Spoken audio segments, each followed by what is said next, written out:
Welcome back to Dropped In. I am beyond grateful to be here with you today and share another microdose hit of magic and medicine with you. For years, we have been talking about productivity, all things performance, time management, optimization, stress management. And I'm here to share with you, underneath all of those conversations, is the thing that actually determines whether any of them work, and it's capacity. Your capacity, your team's capacity, your organization's capacity. And here's what I've noticed: the individuals, the leaders winning right now aren't necessarily smarter. They're not necessarily working harder, and they're definitely not more talented. They simply have access to more of themselves, which means they have more focus, more creativity, more emotional regulation, more decision making ability, more resilience, more energy, more capacity. And capacity has quietly become one of the most valuable assets in business. It's not money, it's not technology, it's not AI, human capacity. So let's talk about why. The first trend I want to share with you is something called neuro wellness. And if you've been following my work for any length of time, you already know this is my world. Nervous system regulation is no longer some fringe wellness conversation. It's becoming its own category. Think about that.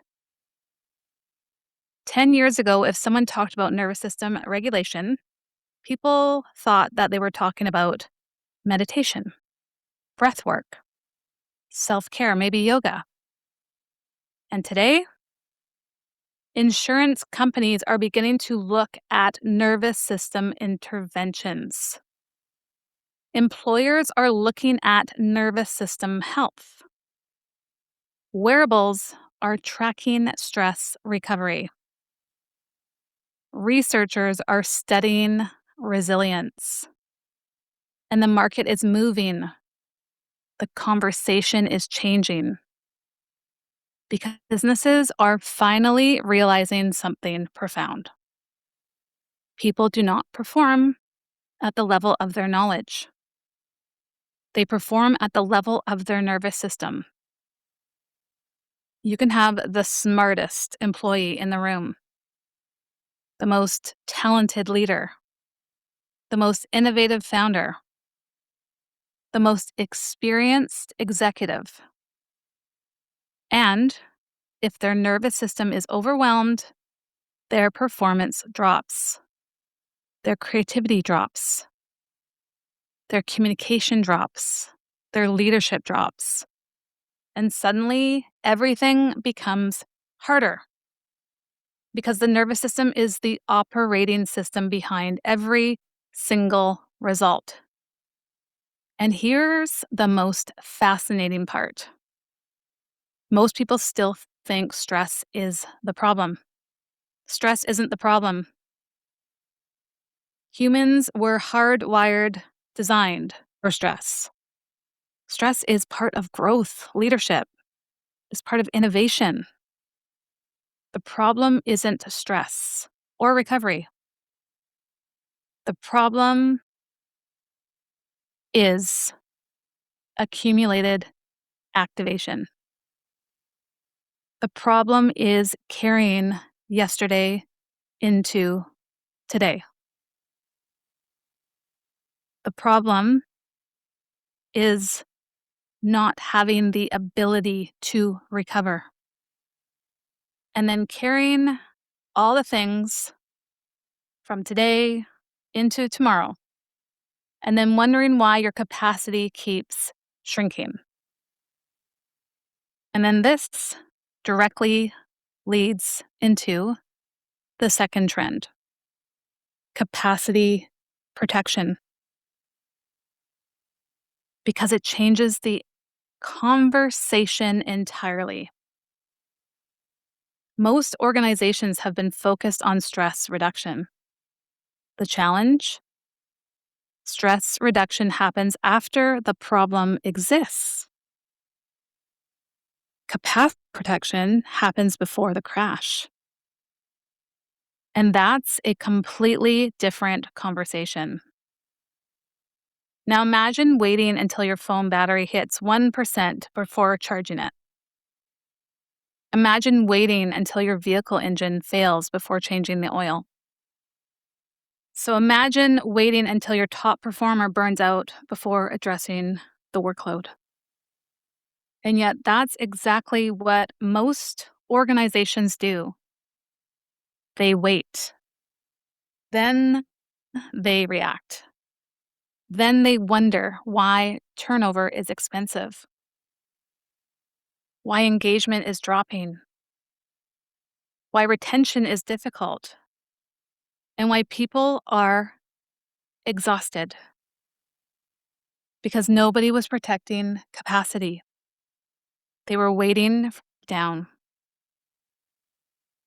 And one of the things I teach inside corporations is this: burnout isn't a time management issue, it's a capacity management issue.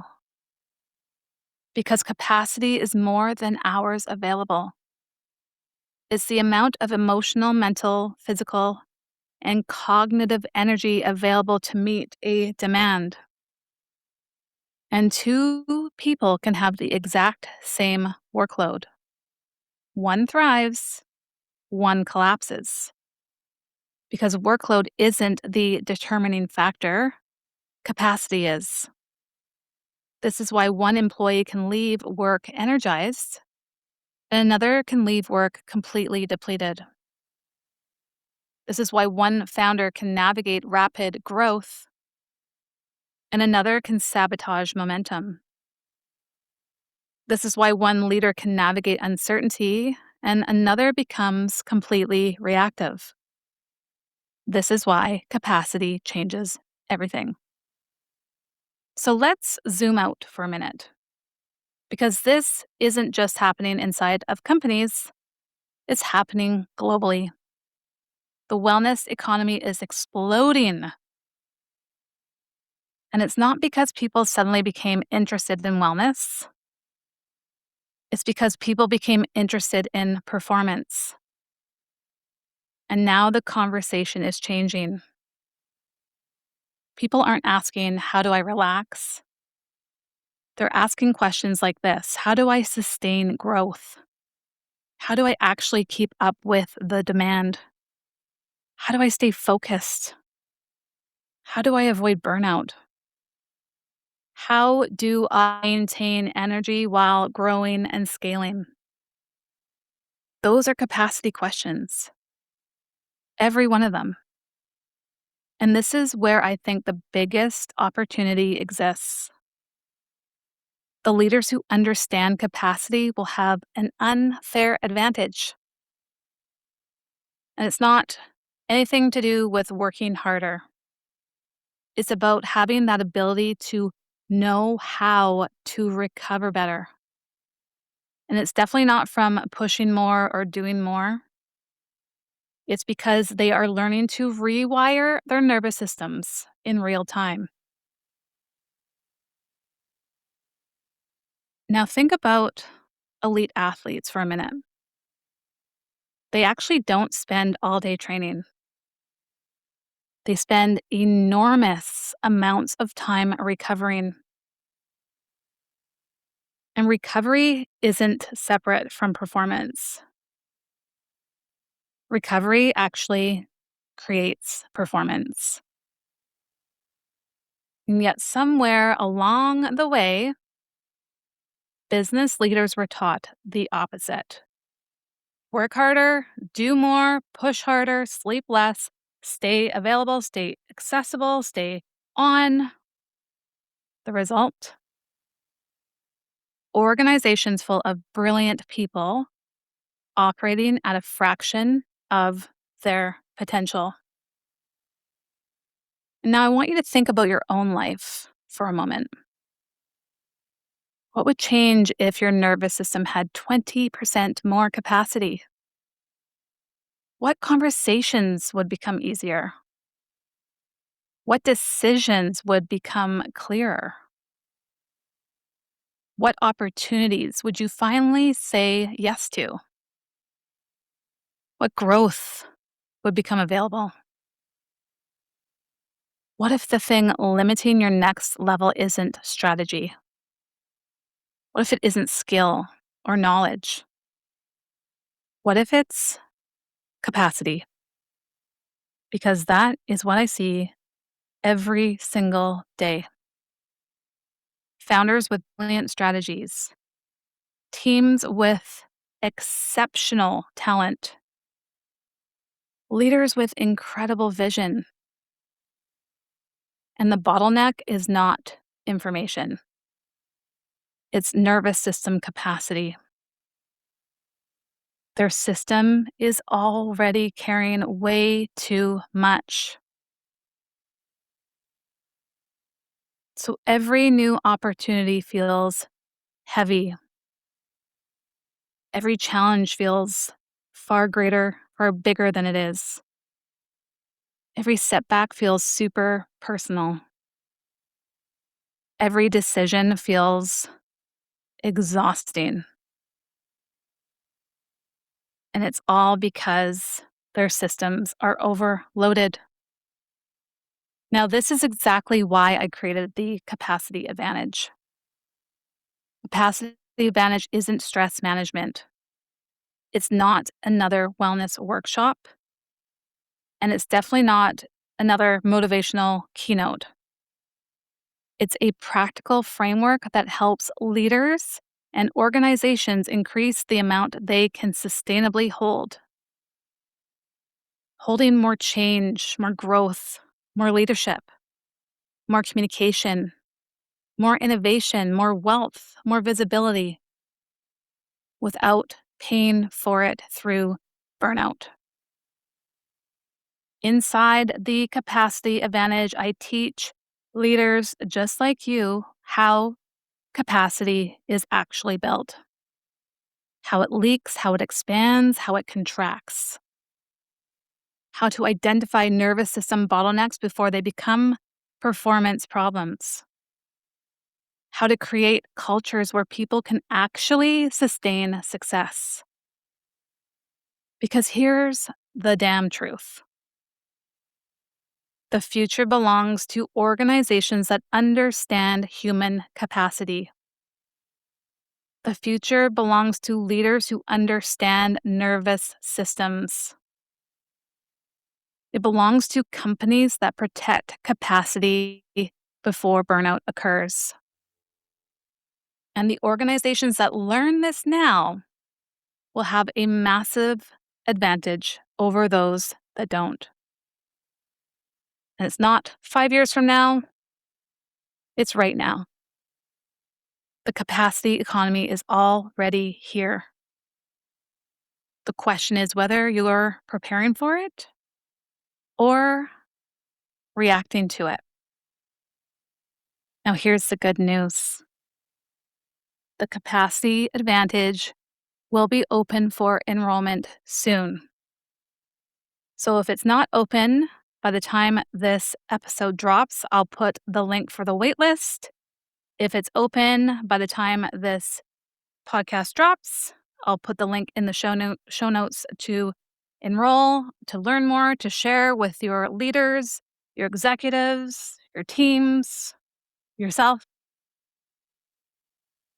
because this is the work. This work works. And if this conversation resonated with you and you're a leader, a founder, executive, HR professional, or organization looking to build healthier, higher performing teams, please reach out to me and learn more about what the capacity advantage can do for you. because the greatest competitive advantage in business today isn't working harder. It's expanding what your people can sustainably hold. And when capacity grows, everything else grows with it. So hit up the show notes, send me a message with any questions that you might have. I have not been so lit up about a conversation like this as long as I can remember. And I want you to remember this: your nervous system isn't separate from performance, it's the foundation of it. I've got you. Until next time, I will see you on Dropped In.